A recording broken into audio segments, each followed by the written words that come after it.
ഇപ്പം സ്നേഹിക്കുന്ന ആൾക്കാർ തമ്മിൽ അങ്ങോട്ടും ഇങ്ങോട്ടും ഞാൻ മരിക്കാൻ പോവാണ്, ഞാൻ സൂയിസൈഡ് ചെയ്യാൻ പോവാണ്, എനിക്ക് താല്പര്യമില്ല ജീവിച്ചിരിക്കാനെന്നൊക്കെ പറഞ്ഞ് അങ്ങോട്ടും ഇങ്ങോട്ടും അടിയിടും. അവരോട് ഞാൻ ഒരു കാര്യം ചോദിക്കട്ടെ, എടാ ഒരാൾ മരിക്കുന്നതിന് മുമ്പ് അയാൾക്ക് പറയാൻ കുറച്ച് റീസൺസ് കാണും, അല്ലെ കുറച്ച് കാര്യങ്ങൾ പറയാൻ കാണും, അയാളുടെ പ്രശ്നങ്ങൾ പറയാൻ ആഗ്രഹം കാണും.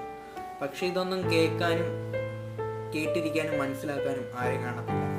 അവസാനം അവൻ മരിച്ച് അവൻ്റെ വീടിൻ്റെ തൊട്ട് നേരെയുള്ള പോസ്റ്ററായിട്ട് ഇരിക്കുമ്പോൾ അത് നോക്കി ഒരുപാട് ആൾക്കാർ പരിഹസിക്കും, ഒരുപാട് ആൾക്കാർ പരദൂഷണങ്ങൾ പറയും, ഒരുപാട് ആൾക്കാർ അയ്യോ പാവമായിരുന്നു, അവൻ അങ്ങനായിരുന്നു ഇങ്ങനായിരുന്നു, ആ സമയം അവനെ കേൾക്കാൻ ആരും ഇല്ലായിരുന്നു എന്ന് പറയുന്ന കുറച്ച് ആൾക്കാരുണ്ട്.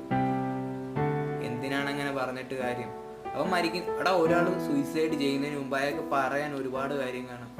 അത് ചോദിച്ചറിയാൻ ആരും ആ സമയത്ത് കാണത്തില്ല.